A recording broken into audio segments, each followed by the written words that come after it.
So hello students, welcome to my YouTube channel. और आज हम डिस्कस करने वाले हैं क्लास 9th की साइंस की वर्कशीट नंबर 21 जो 21/08/2020 को यानी कि 21 अगस्त 2020 को रिलीज़ हुई है। तो इसके अंदर हमारा जो टॉपिक है that topic is fundamental unit of life, यानी कि यहाँ पे हम सेल की बात करेंगे, न्यूक्लियस की बात करेंगे, क्रोमोसोम्स की जो बात है वो करने वाले हैं। सो बेसिकली इसके सॉल्यूशन की बात करते हैं, फटाफट से हम इसका सॉल्यूशन देख लेते हैं। टोटल जो इसके अंदर 4 क्वेश्चंस दिए हुए हैं हमें, what is the difference between prokaryotic and eukaryotic nucleus.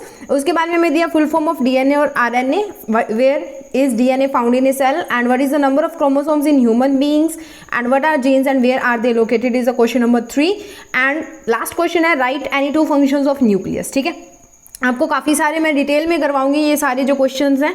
ठीक है, सो फर्स्ट क्वेश्चन की बात करते हैं, what is the difference between prokaryotic and eukaryotic nucleus, या इसको प्रोकार्योट्स या यूरोकार्योट्स भी बोला जाता है। तो पहला डिफरेंस है इनके बीच में कि कोई भी जो सेल मेम्ब्रेन है वो प्रोकार्योट्स के अंदर नहीं होती है, बट यूरोकार्योट्स के अंदर जो सेल मेम्ब्रेन है वो प्रेजेंट होती है। दूसरा जो इसकी सेल वॉल है उसकी थिकनेस डिपेंड करती है कि हमारा जो सेल है इस ग्राम पॉजिटिव और नेगेटिव। इसके अंदर जो सेल की वॉल अगर होगी, प्रेजेंट होगी, तो वो किसकी बनी होगी, सेलुलोज की बनी होगी। ठीक है, यहाँ पे कोई भी जो मेम्ब्रेन है वो बाउंड नहीं करते ऑर्गेनेल्स को, बट यहाँ पे जो मेम्ब्रेन है वो बाउंड करते हैं ऑर्गेनेल्स को। और यहाँ पे क्या होते हैं, डिफरेंट कंपार्टमेंट्स बने होते हैं अलग अलग। ठीक है, उसके बाद में क्या होता है, इसकी एडहेशन के लिए या प्रोपल्शन के लिए इसके पास पिली और फिम्ब्रे या फ्रैगिला जो है वो प्रेजेंट होते हैं। दूसरा जो यूरोकार्योट्स होते हैं उसके पास सिर्फ सीलिया और फ्रैगिला जो है वो उसकी मूवमेंट के लिए, मूवमेंट यानी कि जो अगर वो फूल रहा है, सिंग उड़ रहा है, ठीक है, उसके लिए।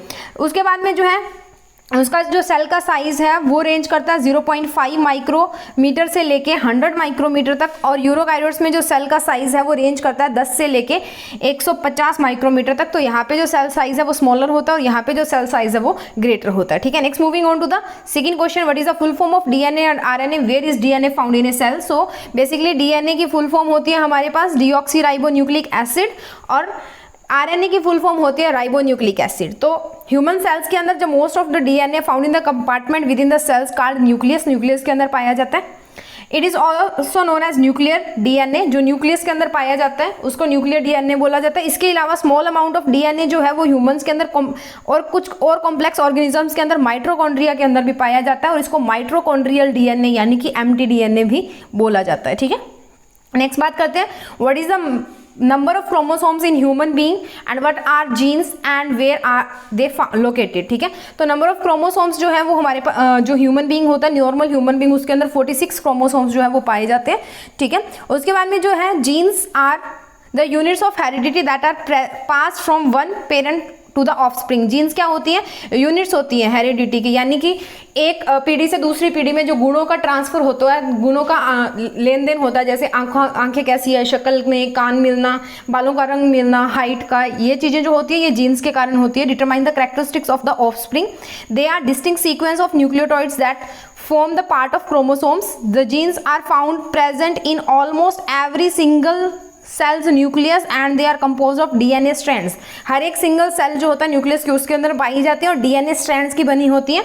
DNA is constituted by the segments known as genes as its ingredients where in each gene adds a particular protein to the final outcome। और हर एक जीन जो है वो एक पर्टिकुलर जो प्रोटीन है वो ऐड करती है फाइनल आउटकम के अंदर। ठीक है, नेक्स्ट बात करते हैं अगले क्वेश्चन की, right any two functions of nucleus. तो 2 की जगह हमने 4 कर लिया, आप कोई भी इसमें से 2 उठा के लिख सकते हो। It controls the heredity characteristics of an organism, जो हेरिडिटी कैरेक्टरिस्टिक्स है उसको जो है वो कंट्रोल करता है। It is main cellular metabolism through controlling the synthesis, maintain करता है सेलुलर मेटाबॉलिज्म को, मेन नहीं है, मेंटेन कर लेना। ठीक है, cellular metabolism through controlling the synthesis of particular enzymes, enzymes की सिंथेसिस होता है उसको कंट्रोल करके रखता है और मेटाबॉलिज्म को कंट्रोल करता है।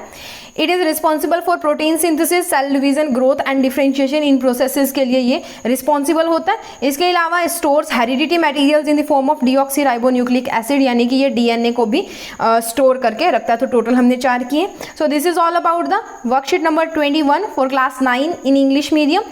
Next मिलेंगे हम अपनी अगली वर्कशीट के साथ, that is worksheet number 22.